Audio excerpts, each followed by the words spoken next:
school of emotions. They're broken, unholding, but shocking. Search for affection, but searching isn't finding. Sit back, relax. Hello and welcome to episode 9. Today we're going to be exploring what it is that the Narcons actually want and how they drink your milkshake. This, of course, is a reference to the film with Daniel Day-Lewis called There Will Be Blood. I drink your milkshake. I drink it up. Don't bully me, Daniel. In which he represents the ultra-capitalistic, exploitative, all-American, go-getting entrepreneur who literally, in the end, kills anybody who stands in his way.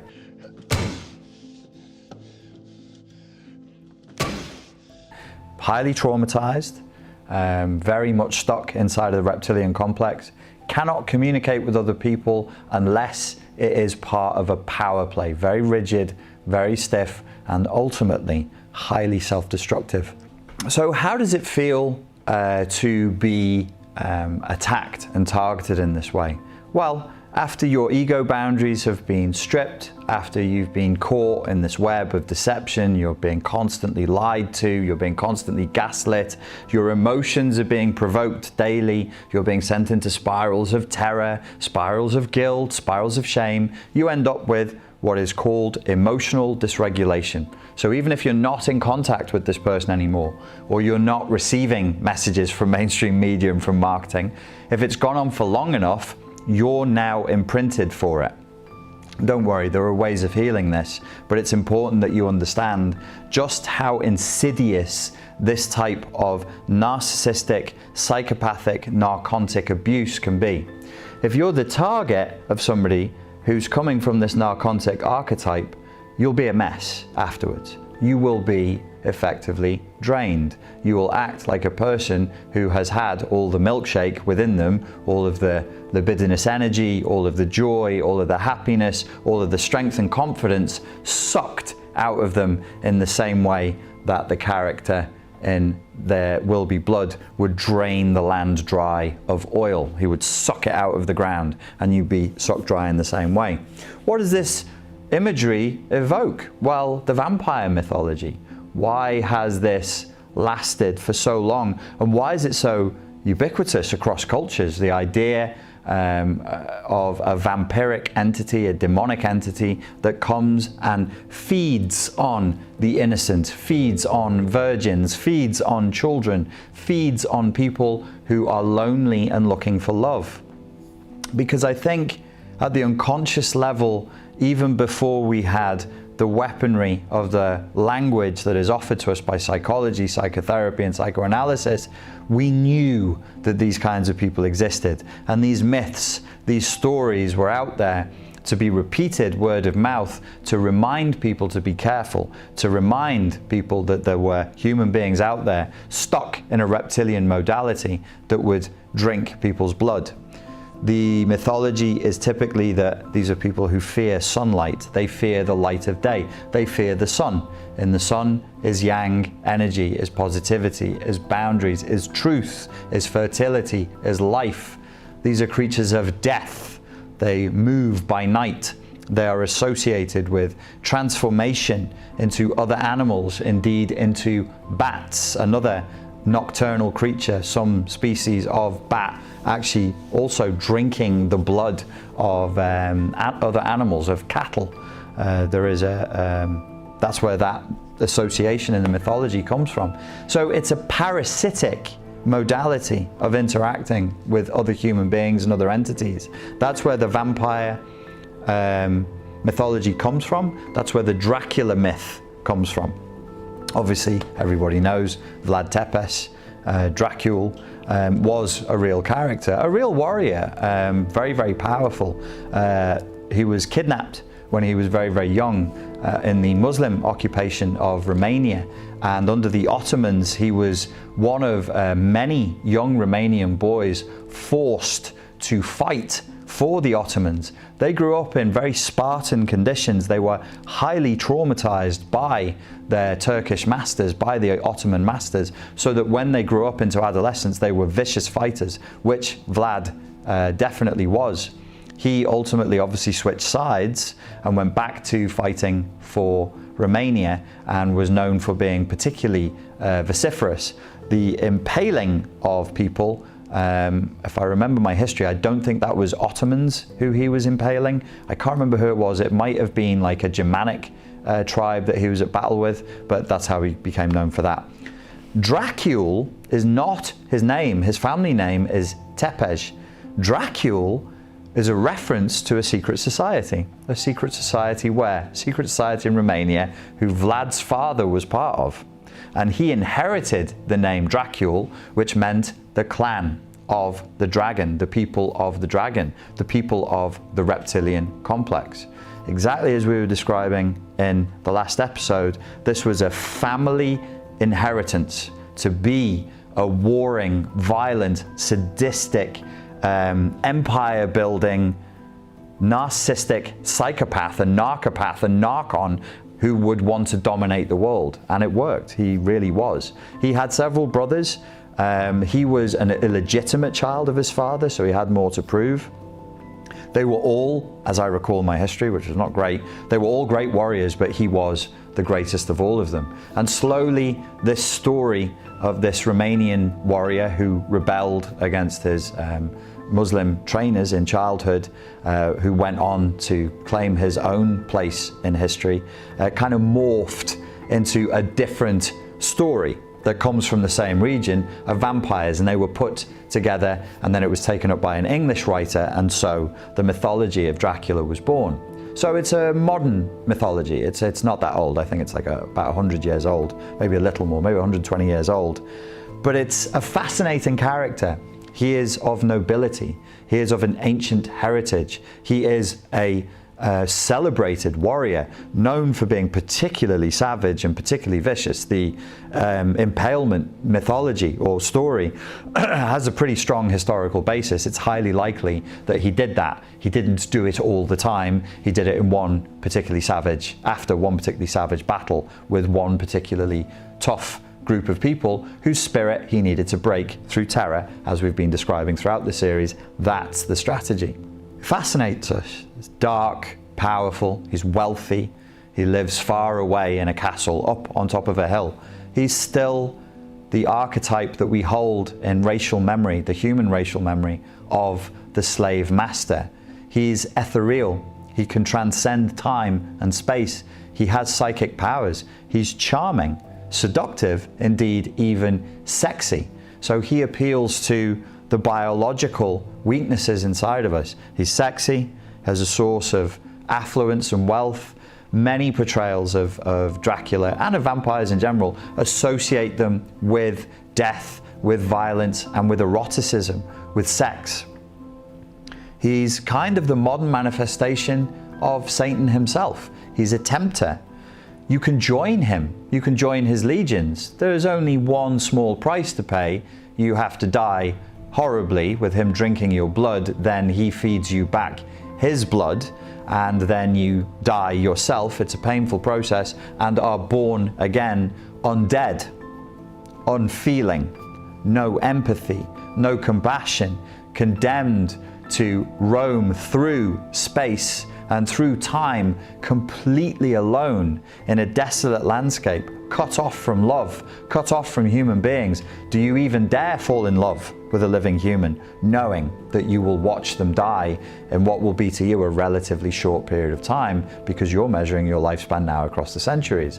So there's this archetypal sense of a creature out of time, wretched and powerful, Gollum-like and king-like all at once. This archetype survives and continues to entrance us, continues to fascinate us, because I think it appeals to our unconscious racial memory of our earliest slave masters. Both vulnerable. They needed us. They wanted us. They would torture us and rescue us. They would feed us and imprison us. We were trauma bonded to this multiple, positive negative, angelic, demonic, rewarding, punishing entity that would draw us into an infantile state, even to the point of allowing ourselves to be physically, sexually possessed by them. They inspire the desire to run away. They terrify. They inspire the desire to fight, because they will attack you and possibly kill you. They inspire the desire for sex, and they inspire the desire to eat. Fundamentally, part of this mythology is consumption, consuming and destroying that which you consume, sucking that which is good out of the land, leaving the land limp and desolate, sucking that which is good out of a person, leaving them limp and desolate. After narcissistic psychopathic abuse, the person who got involved in that relationship, whether through coercion or seduction or whatever it happened to be, will be altered, will be damaged by that experience. Similar sort of archetypal echoes of this we find in The Lord of the Rings with Frodo, who's worn the ring. It gave him power. In fact, that's the problem with it, is they had to find somebody pure enough to wear the ring and be the ring bearer, experience its radioactive corruption, but not fall prey to it. Because had he chosen to, he could have taken over the world with the ring. But he was so good, he bore it long enough to return it back to whence it came. A ring in dream psychology represents relationships, binding, and eternity. And in the darkness bind them, as they said in Lord of the Rings. But it can only be destroyed when it goes back to whence it came from its source. Whatever the primal source was, that's where it needs to go back to. That's what destroys the all-seeing eye at the top of the temple of Sauron, and that's what brings peace back to the land. However, the ring bearer, he who was attacked by this vampiric energy, is changed forever. Indeed, in that story, he has to leave the Shire where he's from. He can't go home. He can't remarry like his compatriot does. He can't have children like his compatriot does. He's a pale, worn out, damaged thing that has to be taken away to go and live a different life amongst elves, amongst elfin beings. So these are echoes of the same sort of archetype. The idea that where there is this powerful reptilian power, I've only just realized that the eye of Sauron in the film was portrayed as having a reptilian eye. It was a slitted reptilian eye. First time I caught on to that. That when we're in contact with this reptilian power, it is a powerful force, but it has this radioactive quality to it. It irradiates you, it damages you, it hurts you. And perhaps even the more mammalian, warm-blooded kind you are, perhaps the worse it will be. What does recovery from this look like? Well, first of all, we need an understanding. If a client comes to me after narcissistic psychopathic abuse, if a vampire has drunk their milkshake, we have to get a sense within the client of where they're really up to. And it's counterintuitive, but it really helps the healing process for the client to admit just how bad it is. Similarly, as the micro, so with the macro, as above, so below. For us to heal as a culture, as a society, we need to admit just how bad it's gotten. We need to admit just how addicted we are. That's another part of the vampire myth. It's addiction. It's an addictive cycle. You drink my blood. I offer you my magical blood that turns you into a vampire who can do amazing things and dominate other people, but can never sleep again and can never love again and can never be human again. And then you drink my blood, I drink your blood, you drink my blood. It's this abusive cycle that I've lured you into. And it's addictive. It's drugs. You can't do without the blood. There's power in the blood, and if you don't drink the blood, now you're going to die because I've made you a narcon just like me, so that I have some companionship in the hell in which I am condemned to live the rest of my life. This dark, shallow, dry, hellish landscape that I'm trapped inside of in eternity, trapped in time. There's something timeless about these entities. There's something outside of time and beyond time about the reptilian mindset that has this undead quality to it. They've always been, they always shall be, they're always there. It's like this weird archontic element to the myth, that we get this sense of their permanence, that they're unkillable because they're not alive to begin with. So we have to admit, as we would with a client on an individual level, just how bad it is. We need to know how bad the situation is. We need to know how much danger we're in. We need to know how addicted to this trauma-bonded cycle we already are, how addicted we are to the lies that they've been feeding us for generations. It's not just your lifetime that this has been happening. Your parents were addicted, and your parents' parents were addicted and enslaved. So here we are waking up inside of this slave camp, realizing there are prison guards here. There are way fewer of them than there are of us, and they've trapped us inside of a very fragile lie. We could escape, but not when the other mammals alongside us are still in the trance that is offered by this vampire energy. And the vampires can't protect themselves, but they can hire mammals to protect them from mammals who are waking up. And that's what's happening now. You won't be directly punished by a reptilian archontic overlord, but you will be punished by the mammals, the monkeys, who are trained by them to punish you for trying to wake up. So first thing is, we need to know how bad it is. Then we need to reclaim our internal personal space, our own agency. And that's quite frightening. That requires a lot of growing up.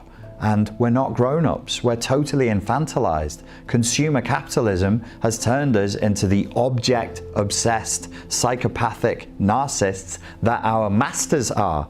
If that's taken away, we're going to be very frightened very, very quickly, because we're living a lie that we need all that shit, and we don't.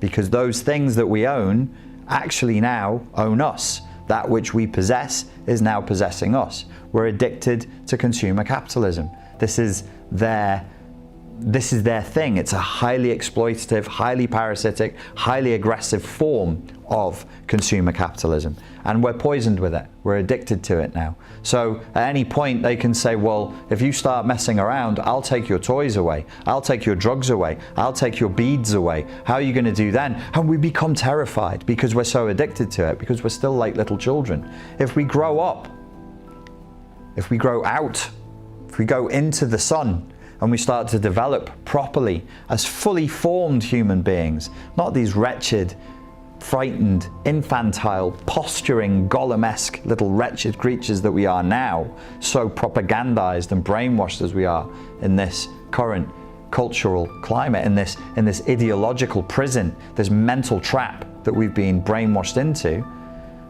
we'll be okay. If we can let go of that, if we can transcend it, we'll be okay. We'll realize that they really have nothing to offer us that we need. We never needed it. In fact, needing it was a trick, and needing it hurt. If we can go cold turkey and deal with the sweats of the cold turkey and take the pain of coming off this addiction, we'll be free forevermore. So I'm quite hopeful from that point of view. In CPTSD, which is the type of complex post-traumatic stress you receive after narcissistic abuse, you're very emotionally dysregulated, your perceptions warp, your capacity to tell real from false weakens and damps down, you become less decisive, you become more vain, you become more fragile, you become more greedy and impulsive, and you're in a weakened state. So I have to take people out of that at the individual level so that they can begin to heal and get their lives back. The good news is, if you go through that process, is you're a stronger individual at the end of it than you were when you started before the abuse.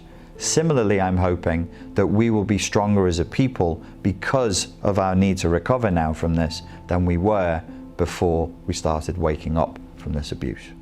When the princess wakes up and finds that she's been lured into a sort of a magical trance-like sleep, which is another myth that we have a lot of, and she wakes up and she realizes that the castle that she's in has become her prison, and that this man that she found so attractive and was so seduced by is actually her jailer. He's the one who's imprisoning her, and she tries to run away from the castle to reclaim her freedom and to escape. What will happen is that the narcissist will go into great terror, a great fear of abandonment. Why? The narcissistic psychopath is terrified of one thing. They're terrified of the target realizing how weak they are. They're weak, fragile little creatures They are infinitely weaker.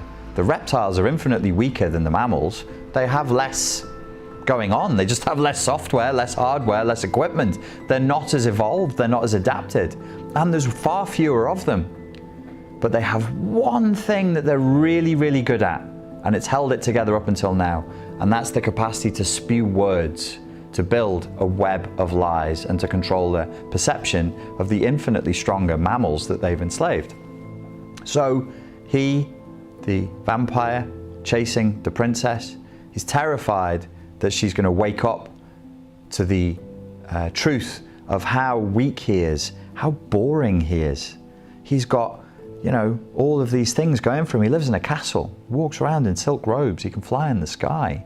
He's got the inheritance of an ancient noble lineage in Romania, proud warrior, line of warriors going back for centuries. He's got a coat of arms. Have you got a coat of arms? I haven't got a coat of arms. That's impressive. And she's going to realize he's boring. He's very boring. He's stuck in a repetition complex. The archontic archetype, the archetype of the archon from the Gnostic texts, define them as being incapable of original thought. They're incapable of empathy. They're incapable of creativity. That's why they need us. So being in direct contact with one is tedious because there's not a human being there to bond with, to explore the life with, to live with, to love. There's nobody present. There's nobody home. So a lot of the drama and a lot of the torture and a lot of the provocation that they throw out is actually a smokescreen, just so that you're so occupied with all that, you never see them for who and what they are. So the first response as she runs away, when the vampire is in the castle and he wakes up and she goes, oh, she's not here, will be terror. Absolute abandonment terror. The next response will be to experience this as narcissistic injury. And he'll think, how dare she do this? And then we'll move from abandonment terror to narcissistic injury to narcissistic rage.